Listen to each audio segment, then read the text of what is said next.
Кукмараның үзәк китапханәсендә район һәм авыл мәктәпләрендә татарча диктант яздылар. Башка еллардан аермалы буларак быелның диктантны 3 көн язу мөмкинлеге бирелде. Татарстан һәм Башкортстаннан катнашучыларга диктант язу өчен төп көн 13 сентябрь, Россия Федерациясенең башка төбәкләреннән катнашучылар диктантны 11 сентябрьдә, ә чит илләрдә яшәүчеләр 12 сентябрьдә язды. Татар конгрессы белән берлектә шушы телебезне саклап калу, үстерү өчен килеп чыккан акция. Шуннан да ул бик кирәкле акция.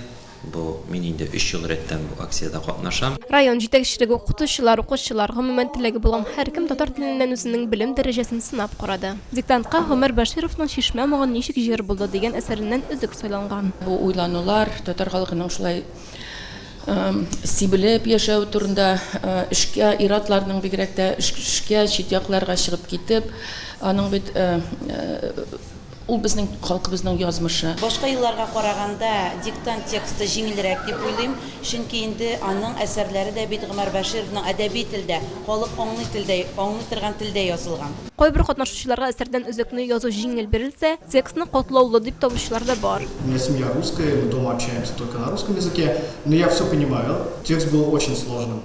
Если мы откроем и проверим его, я уверен, что выше двойки я не прыгнул. Мин татарчаны әйбәт беләм, и миңа бернинди дә авырлыклар булмады. Кемдер акциядә катнашып белемнәрен тикшерә, кемдер татар телен ныгытырга тели. Ләкин аларның бөтенесендә туган телгә булган мәхәббәт берләштерә. Айсылу Мөхәммәтҗанова, Марат Сабирҗанов, Азат Нигъмәтуллин, Татарстан яңалыклары.